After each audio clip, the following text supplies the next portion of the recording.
Prabowo nilai tindakan Satgas PKH dan Polda Riau usir petani dari kawasan TNTN sudah tidak manusiawi.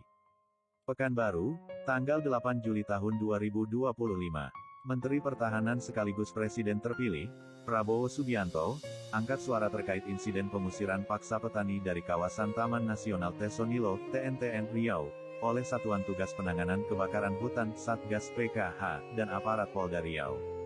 Dalam pernyataannya, Prabowo menilai bahwa tindakan tersebut sudah berada di luar batas kemanusiaan dan tidak mencerminkan semangat keadilan sosial. Petani-petani kecil itu bukan penjahat. Mereka hanya ingin bertahan hidup. Tindakan pengusiran secara paksa dan represif tanpa solusi nyata adalah bentuk ketidakadilan yang tidak manusiawi, tegas Prabowo dalam konferensi pers di Jakarta, Senin, tanggal 8 Juli tahun 2025. Masyarakat terpinggirkan di tanah sendiri. Kawasan TNTN selama ini menjadi wilayah penuh konflik antara kepentingan konservasi negara dengan kebutuhan hidup masyarakat lokal.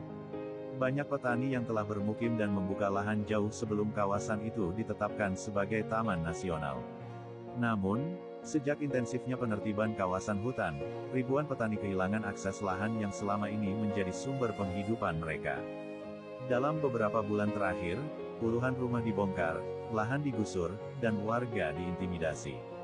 Rekaman video yang beredar menunjukkan anak-anak menangis menyaksikan rumah mereka dibakar paksa oleh aparat berseragam. Saya sangat prihatin. Negara harus hadir bukan untuk menindas rakyat kecil, tapi untuk melindungi dan mencarikan solusi. Kalau mereka disingkirkan dari tanah yang sudah mereka garap puluhan tahun, kemana mereka harus pergi? Ujar Prabowo dengan nada geram. Prabowo desak solusi kemanusiaan dan reforma agraria. Prabowo menyerukan kepada kementerian terkait agar meninjau ulang pendekatan keamanan yang digunakan Satgas dan Polda dalam menangani konflik agraria di kawasan konservasi. Ia mendorong pendekatan berbasis dialog, mediasi, dan program reforma agraria yang adil.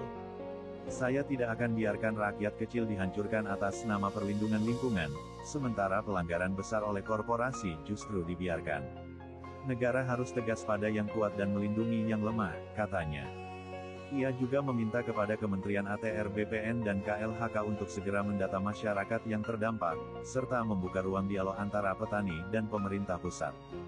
Gelombang dukungan dan kritik. Pernyataan Prabowo langsung disambut antusias oleh kelompok masyarakat sipil, LSM Agraria, dan para akademisi.